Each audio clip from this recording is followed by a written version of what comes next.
BJP का इतिहास रहा है कि वो विपक्षी दलों में हमेशा सेंधमारी की कोशिश में जुटी रहती है।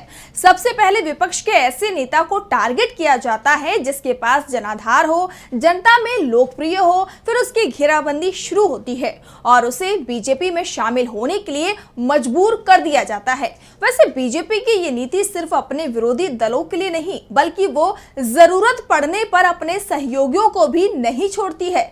मौका मिलते ही वो अपनी ही पार्टी को चोट दे देती है और इस बार बीजेपी के निशाने पर विरोधी नहीं बल्कि सहयोगी आ गए हैं। तो किस करीबी को बीजेपी ने दी है करारी चोट, इसी पर हम करेंगे चर्चा। नमस्कार, मैं हूं आपके साथ मानसी। तो शुरू करते हैं सहयोगियों को बीजेपी के करारे झटके की।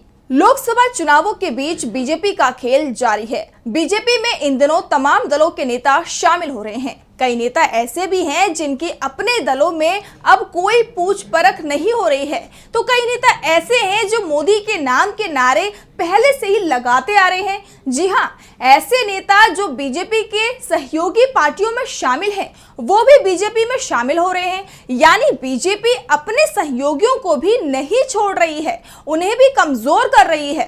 पाला बदलने के इस खेल में बीजेपी ने अब की बार चिराग पासवान को हैरान किया है। चिराग खुद को मोदी का भक्त बताते हैं, लेकिन मोदी की पार्टी ने चिराग को जोरदार झटका दे दिया है। लोक जनशक्ति पार्टी रामविलास के प्रदेश महासचिव राजीव कुमार ठाकुर तथा मुखिया श्रवण कुमार बीजेपी में शामिल हो गए। एलजेपीआर के प्रदेश महासचिव का बीजेपी में शामिल होने का फैसला बेहद ही चौंकाने वाला था। वैसे ठाकुर ने दावा किया था कि वो जहां पहले थे, यानी कि एलजेपीआर, वहां भी उन्हें कोई समस्या नहीं थी। समस्या सिर्फ इतनी थी कि वो गलत दल में चले गए थे। ठाकुर ने एलजेपीआर में जाने को अपनी बड़ी गलती माना, लेकिन अब वो बीजेपी में आ गए हैं। वैसे ठाकुर को तो कोई समस्या नहीं होनी चाहिए, समस्या तो चिराग पासवान के लिए है, क्योंकि पहले चाचा पशुपति पारस ने उन्हें धोखा दिया था, जिन पर चिराग को सबसे ज्यादा भरोसा था, और अब चिराग को झटका बीजेपी ने दिया है। दरअसल करीब 2.5 साल पहले भी बीजेपी ने चिराग पासवान के साथ बड़ा खेल कर दिया था। एलजेपी में बड़ी टूट हुई थी। चिराग पासवान के चाचा पशुपति पारस पार्टी के 6 में से 5 सांसदों को लेकर अलग हो गए थे, और सबसे बड़ी बात यह है कि बीजेपी ने पशुपति पारस का साथ दिया, उनके गुट को एनडीए में जगह दे दी, जबकि खुद को मोदी भक्त बताने वाले चिराग पासवान को एनडीए से निकाल कर बाहर कर दिया था। पशुपति पारस को मोदी सरकार में मंत्री पद भी मिल गया, तो चिराग पासवान से दिल्ली में मिला घर भी खाली करा लिया गया। घर का सामान निकालकर सड़क पर फेंक दिया गया था, और जब चिराग पासवान को वो दिन याद दिलाए जाते हैं तो चिराग उसका जवाब नहीं दे पाते हैं। लेकिन एक बार फिर वो एनडीए में शामिल हो गए, लेकिन बीजेपी जैसे पहले थी वैसे ही आज भी है। पहले चाचा के जरिए चिराग को कमजोर बनाया, और अब तो वो सीधे एलजेपीआर के नेताओं को बीजेपी अपने दल में शामिल कर रही है। चिराग को कमजोर करने का एक फायदा तो बीजेपी को मिला 2019 के लोकसभा चुनाव में। एलजेपी के लिए 6 सीट छोड़नी पड़ी थी, जो इस बार घटकर 5 हो गई हैं। 2014 में ये संख्या 7 थी। यानी चुनाव दर चुनाव एलजेपी को बीजेपी कमजोर बना रही है और खुद मजबूत हो रही है। चिराग पासवान बीजेपी के साथ हैं, लेकिन बीजेपी चिराग की जमीन को ही कमजोर करने में जुटी हुई है। वैसे एनडीए के अंदर इस समय सहयोगियों को कमजोर करने का खेल खुलकर खेला जा रहा है।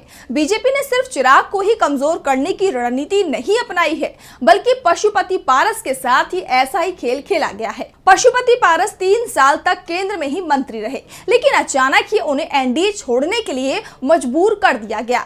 अमित शाह से जब पशुपति पारस की पार्टी को लेकर सवाल किया गया तो उन्होंने साफ कह दिया कि हमारे पास उन्हें देने के लिए कुछ नहीं है, इसीलिए वो कहां जाते, ये फैसला वो खुद करें। यानी पहले पशुपति पारस का साथ देकर चिराग पासवान को कमजोर किया गया, और जब चुनाव के समय चिराग की जरूरत पड़ी तो चिराग को साथ लेकर पशुपति को पूरी तरह से किनारे कर दिया गया, और अब चिराग को भी कमजोर करने की कोशिश चल रही है। पार्टी के प्रदेश महासचिव राजीव कुमार ठाकुर के पाला बदलने पर अभी तक चिराग ने कोई रिएक्शन नहीं दिया है, लेकिन कहा जा रहा है कि उन्होंने बीजेपी तक अपनी नाराजगी को पहुंचा दिया है। साफ है, साथ साथ रहते हुए बीजेपी ने सहयोगियों को बड़ा नुकसान पहुंचाया है। वैसे एनडीए में ये खेल सिर्फ बीजेपी अकेले नहीं खेल रही है, बल्कि बीजेपी के दूसरे सहयोगी भी ये खेल खेल रहे हैं। लेकिन बीजेपी को कमजोर करने की कोशिश कोई भी सहयोगी नहीं कर रहा है, बल्कि एनडीए की छोटी पार्टियों के वोट बैंक और नेताओं पर उनकी नजरें हैं। बीजेपी के साथ इस खेल में अब जेडीयू भी शामिल हो चुका है।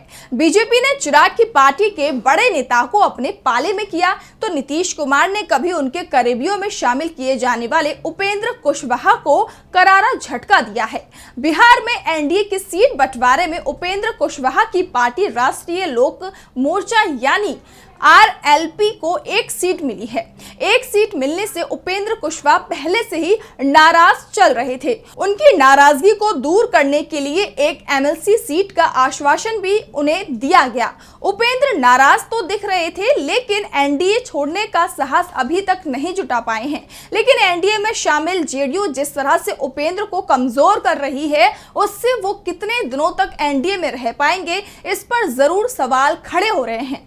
दरअसल आरएलपी के प्रदेश अध्यक्ष रमेश कुशवाहा जीरादेही से विधायक रह चुके हैं और उनकी पत्नी विजय लक्ष्मी कुशवाहा अब जेडीयू में शामिल हो गई हैं और जेडीयू ने विजय लक्ष्मी को सिवान लोकसभा सीट से टिकट भी दे दिया है। इसके बाद से उपेंद्र कुशवाहा अलग ही भड़के दिख रहे हैं और नीतीश से कह रहे हैं कि और जरूरत हो तो प्लीज बताएं, हम अपनी जरूरत पूरी कर देंगे।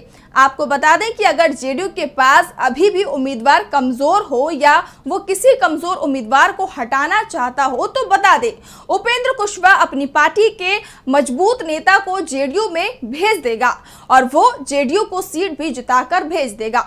उपेंद्र कुशवाहा का ये जेडीयू को प्रस्ताव नहीं है, बल्कि नीतीश कुमार पर करारा तंज है और ये बता रहा है कि बिहार एनडीए में चल क्या रहा है।